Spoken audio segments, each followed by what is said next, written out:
Hello viewers, আসসালামু আলাইকুম। Welcome back to my channel Mukta's kitchen. Mukta's কিচেনের পক্ষ থেকে আরও একটি নতুন রেসিপি দেখার জন্য আপনাদেরকে স্বাগতম জানাচ্ছি। আজকে আমি আপনাদেরকে তৈরি করে দেখাবো ঝটপট মজাদার এবং মুসমুসে চিকেন পাকোড়া।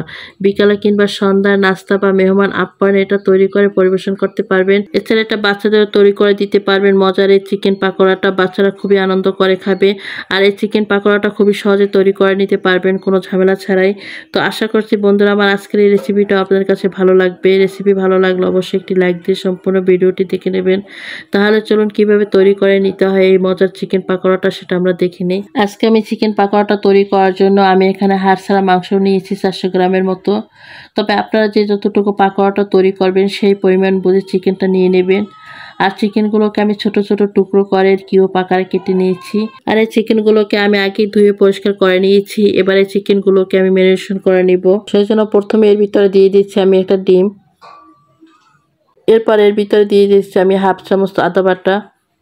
এখন দিয়ে দিচ্ছি আমি 1 চামচ রসুন বাটা।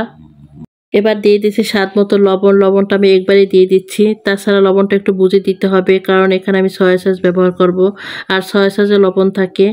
এবার এখানে দিয়ে দিচ্ছি আমি লেবুর রস। আমি একটা লেবু কেটে তার অর্ধেকটা রস দিয়ে দিচ্ছি এখানে। এখন দিয়ে দিচ্ছি আমি 1 চামচ সয়া সস। এবার দিয়ে দিচ্ছি এখানে আমি হাফ চামচ গরম মশলার গুঁড়া। এখন দিয়ে দিচ্ছি আমি 1 চামচ ভর্তি করে লাল মরিচের গুঁড়া। এখন এখানে দিয়ে দিচ্ছি 1 চামচ জিরার গুঁড়া। এবার দিয়ে দিচ্ছি এখানে 1 চামচ ধনিয়ার গুঁড়া। এখন এখানে দিয়ে দিচ্ছি হাফ চামচ হলুদের গুঁড়া। এবার চিকেনের সাথে সব মশলাগুলো খুব ভালো করে মিশিয়ে নিচ্ছি।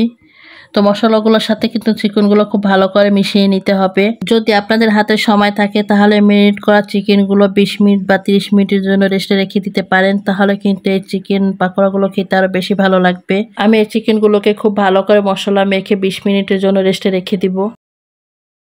20 মিনিট চিকেনগুলো রেস্টে রেখে দেওয়ার পর এখন এর ভিতরে দিয়ে দিচ্ছি আমি মাঝারি সাইজের একটি আলু। আমি আলুটা গ্রেট করে দিয়ে দিচ্ছি। এখন এর ভিতরে দিয়ে দিচ্ছি 1 কাপ গাজর কুচি। এখন এর ভিতরে দিয়ে দিচ্ছি আমি 1 কাপ পেঁয়াজ কুচি। তবে পেঁয়াজ কুচিটা আপনারা আপনাদের পছন্দ মতো বাড়িয়ে কমিয়ে দিবেন।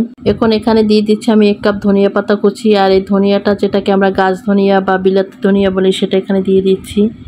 এবার দিয়ে দিচ্ছি এখানে আমি 7-8টা কাঁচামরিচ কেটে। আর কাঁচামরিচগুলো আমি কুচি করে কেটে দিয়েছি। তবে ঝালের পরিমাণটা আপনারা আপনাদের পছন্দ মতো দিয়ে নেবেন।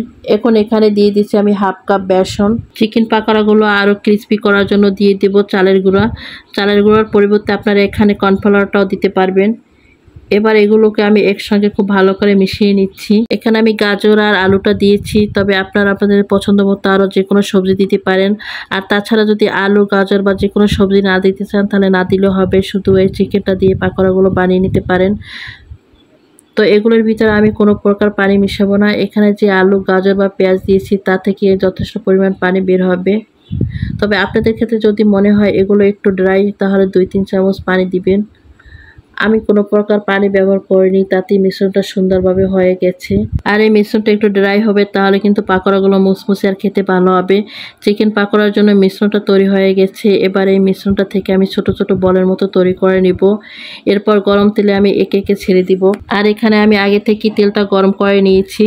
আর এখানে কিন্তু বেশ অনেকগুলো একসঙ্গে পাকোড়া ভেজে নেওয়া যাবে। তো পাকোড়াগুলো আমি এক এক করে দিয়ে দিয়েছি। পাকোড়াগুলো দেওয়ার পরে একবার আমি আলতো হাতে নেড়ে চেড়ে দিচ্ছি। একটু পরপর নাড়াচাড়া করে দিচ্ছি, এতে পাকোড়াগুলোর কালারটা চারপাশ থেকে ভালো আসবে। একটু সময় নিয়ে এগুলো ভাজতে হবে। এগুলো একটু সময় নিয়ে ভাজলে পাকোড়াগুলো মুচমুচে হবে আর কালারটাও খুব সুন্দর আসবে। আর এ পর্যায়ে কিন্তু চুলার তাপটা মিডিয়াম রেখে তারপর পাকোড়াগুলো ভেজে নিতে হবে। আর পাকোড়াগুলো ভাজার পর চারপাশ থেকে সুন্দর একটা কালার চলে আসবে, তখন বুঝতে হবে পাকোড়াগুলো খুব সুন্দরভাবে ভাজা হয়ে গেছে। আর আমার এই পাকোড়াগুলো খুব সুন্দর একটি কালার চলে আসছে আর আমার পাকোড়াগুলো ভাজাও হয়ে গেছে। আর এই পাকোড়াগুলো আমার ভাজার জন্য 10 থেকে 12 মিনিট সময় লেগেছে। এবার পাকোড়াগুলো আমি তেল ঝরে তুলে নিচ্ছি। আর এভাবে বাকি যে মিশ্রণটা আছে পাকোড়ার সেগুলো আমি একইভাবে ভেজে নিব। তৈরি হয়ে গেল খুবই সহজে চিকেন পাকোড়া। আর দেখি আপনারা বুঝতে পারছেন পাকোড়াগুলো কতটা সুন্দর আর কতটা মুচমুচে হয়েছে। এই চিকেন পাকোড়াগুলো তৈরি করে কিন্তু বাচ্চাদের আপনারা দিতে পারেন। বাচ্চারা কিন্তু খুবই মজা করে খাবে। তাছাড়া বিকেলে নাস্তার সাথে গরম গরম এরকমের চিকেন পাকোড়া হলে কিন্তু পুরোই জমে যাবে আড্ডা। তো বন্ধুরা আমার আজকের এই মুচমুচে ক্রিসপি চিকেন পাকোড়াগুলো আপনাদের কাছে কেমন লেগেছে সেটা অবশ্যই আমাকে কমেন্ট করে জানাবেন। আর আমার এই রেসিপির কোনো অংশ যদি আপনাদের কাছে এতটুকু ভালো লেগে থাকে তাহলে অবশ্যই লাইক শেয়ার করে দিবেন। আর আমার যারা নতুন বন্ধুরা আছে তারা যদি আমার এই চ্যানেলটি এখনো সাবস্ক্রাইব করে না থাকেন তাহলে অবশ্যই সাবস্ক্রাইব করে আমার বন্ধু হয়ে যাবেন। তো বন্ধুরা আজকে এ পর্যন্তই, সবাই ভালো থাকবেন, সুস্থ থাকবেন, সবাই সবার জন্য দোয়া করবেন। আল্লাহ হাফেজ।